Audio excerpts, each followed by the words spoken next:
Hey guys, welcome back to the Outland playthrough. Today we're going to be finishing up the jungle area, I believe. It's been a while. Trying to remember. Trying to remember. Yeah, I'm pretty sure we finished up in this part. We'll know by the end. Indeed we shall. Okay. But as you can tell, they're starting to introduce the red darkness energy here, so because of that, it gives you an indication of what's coming up ahead. A new power. Just walking. Yep, just Sauntering over there. Yeah, if you just barely push on the joystick, then you can just walk. A lot of games that have a 2D control like this actually don't have a walking animation, so it's nice to see that Outland does. Hold on, I'm confused. Didn't you get the color changing power last time, or was that only in the flashback? The thing is, the flashback gave you the power light and dark, but then they take it right away. So we have to actually earn it ourselves. So now we're actually going to get the light power. And we won't have the dark power until the second world, like halfway through it actually. Because I remember that, you know, the hero started flashing just as the flashback ended. And I was just going, so has he got that power now? But no. Yeah, they take it away after the flashback. They give it to you for that and that only.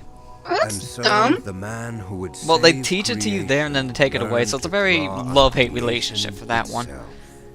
I don't know why they did it like that, honestly, as well. Manifest in all things.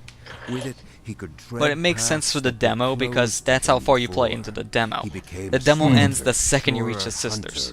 So it gives you the light and dark abilities just for that reason, I think. And it makes sense if that's what they were going for. Because that's the main gimmick of the whole entire game, so it makes sense to give that to the player during a demo. Also, a lot of the times you'll see me hugging right because there's sometimes a big pot of money over there, or just a pot in general. Because money.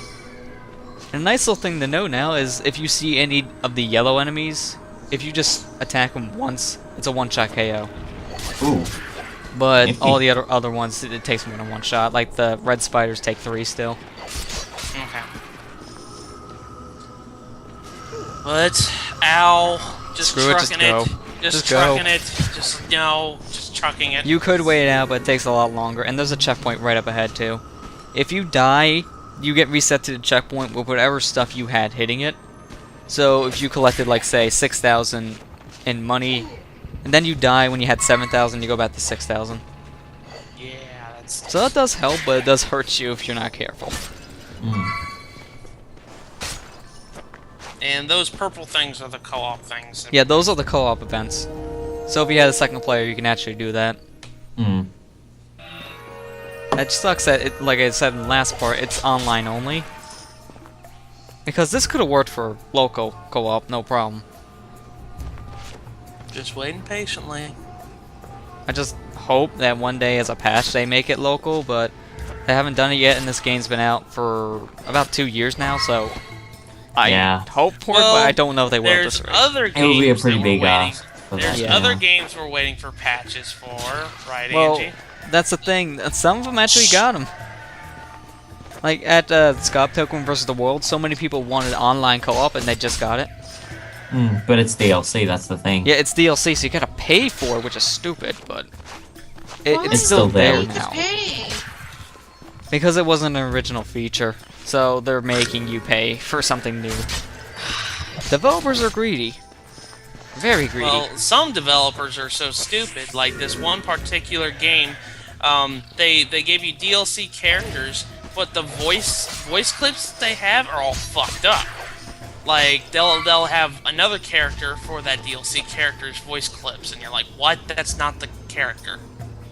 Yeah. Or sometimes they're not even talking at all. Angie knows what game I'm talking about. Yeah. Well, you can also be a fighting game with its DLC. Want to play as this character? $1.99. How about this character? $1.99. I hate the way just they're exactly the same as this to character, pay. they just look different. Exactly. $1.99.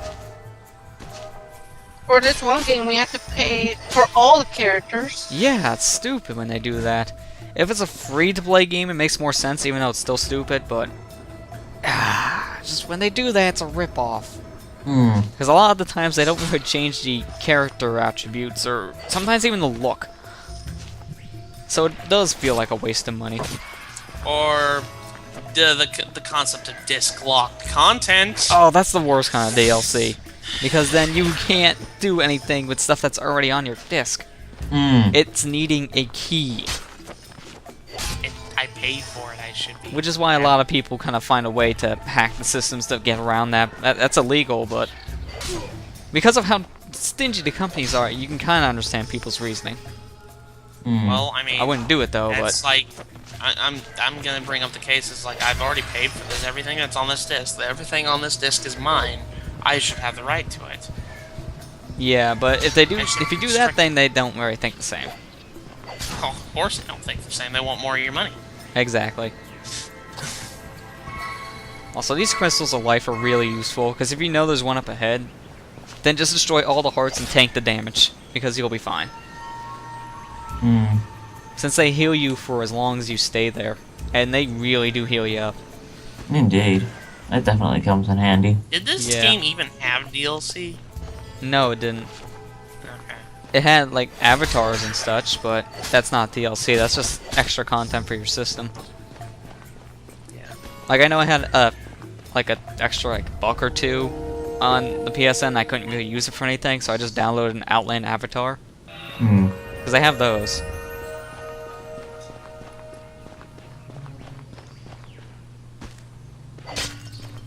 And attacking jars. Well, I need the money. Lester, you greedy bastard. Well, you need all the money you can get. There's another heart upgrade in this stage, so I need as much as I can grab. You know where all the Money. health. Yeah. I know where most of them are. I don't know if I actually got them all. I might have actually got them all in my actual playthrough. I don't know about this one. I know for a fact I didn't unlock them all, because I don't have enough money near the end. Because they get insanely expensive near the end of the game. And some pots you really have to go out of your way for. Like, there's one section actually in this first world that you need to come back to with extra powers, and all that's over there is, besides one mark of the god, it's like a lot of big pots of money. So if you want to actually go for all the money, and even if you don't have all the upgrades, go for all those, you need to backtrack just for money alone. Grinding, farming. Well, all I that don't other even think you takes- can do that. And if you could, that would take a very long time, because these enemies, for the most part, only really drop the small money. And as you can tell, that won't build up over time that fast. So you'll be grinding for a very long time just to get past your first digit.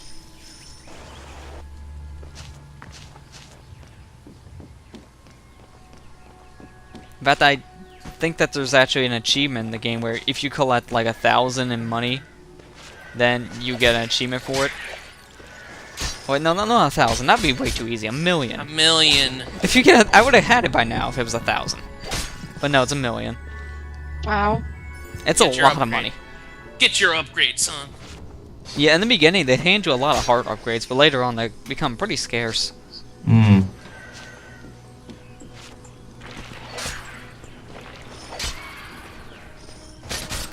then more smashing of the pots. Yep. Of course, you go out of your way, you get more money and more hearts. Lester is a greedy bastard. That's the title of this episode. No. No. No. Just no. He's just greedy. He's Well, just he's not a bastard. She got a point. yeah. Greedy, greedy, greedy. Reminds me of certain companies. What were you doing on Spazzing that on the ladder? ladder. I was bored. Spazzing on the ladder. Spazzing on the ladder. I gotta wait, so I'm bored. It's like dancing to the music. Except not dancing to this kind of music, it's hard to. Here we go. Jellyfish is Dancing in the helping, moonlight? yes. Jellyfish is helping, yes. Squidward, wanna go There's- jellyfishing? Jellyfishing, jellyfishing, jellyfishing, jellyfishing. No. Jellyfish. Do you remember that episode of SpongeBob with the jelly patties? Oh yeah, I remember that one. Back in the day, when SpongeBob was actually really good. SpongeBob's still good. What are you talking about? I heard they were actually canceling it because of how long it's been going. Is that a good reason to cancel a show? Jesus Christ. Well, it's done now. We live its lifespan, so the jokes, I guess, would get old. I mean, if you're canceling it because of how long it's running, that's not really I mean, look at the how best some sense-making excuse. I mean, if you're doing it because it's running out of ideas or because they don't have the funding to keep it going, that kind of stuff makes sense. Yeah, I'm not sure what's their actual reason. That might be it, just running out of stuff, which would be understandable.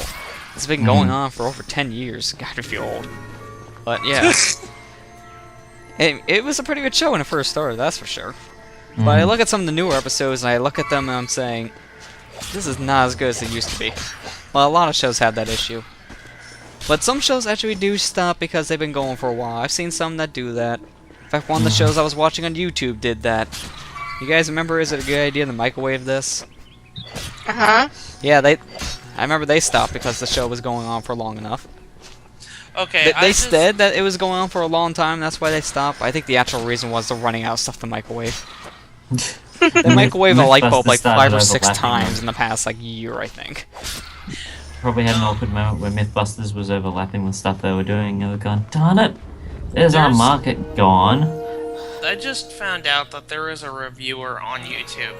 The concept of his review is he eats a certain type of hot pepper during his reviews and does the reviews, you know, like this. Oh, that's stupid. I don't know. He's only done one video right now. He's already got 5,000 subscribers.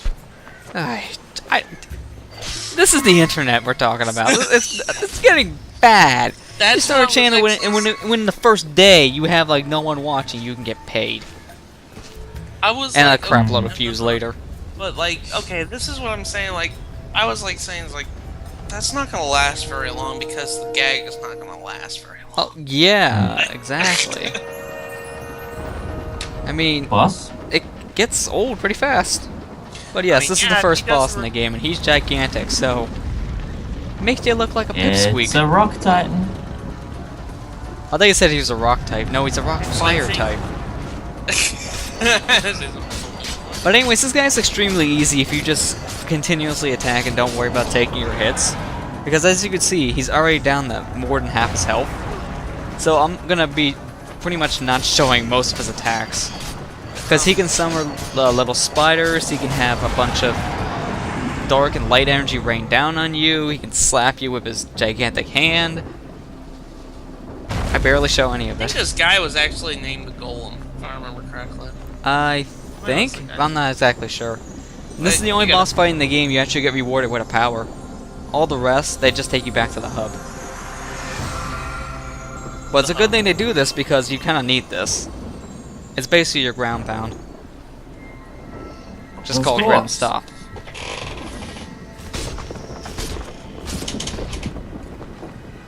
There you go. That's the first wall already conquered. They get longer from here, so there won't be 2 videos and that's it. Watch there to be only 2. This is the finale, folks. We're already done with the game. Well, when you get to the final world, it's not that long. But I think it's still longer than 2 videos. I'd have to look back at my files, though. Set him to stand guard on the temple. And you were right, he is named the Golem.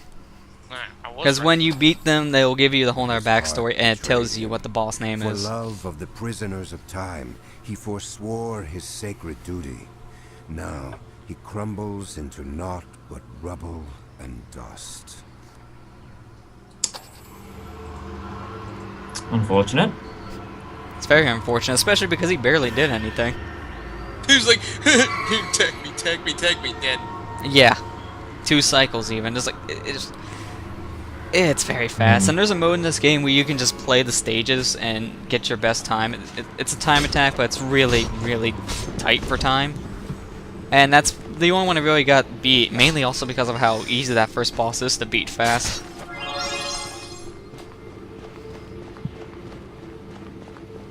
And yes, some goodies down here if you go ahead and ground pound.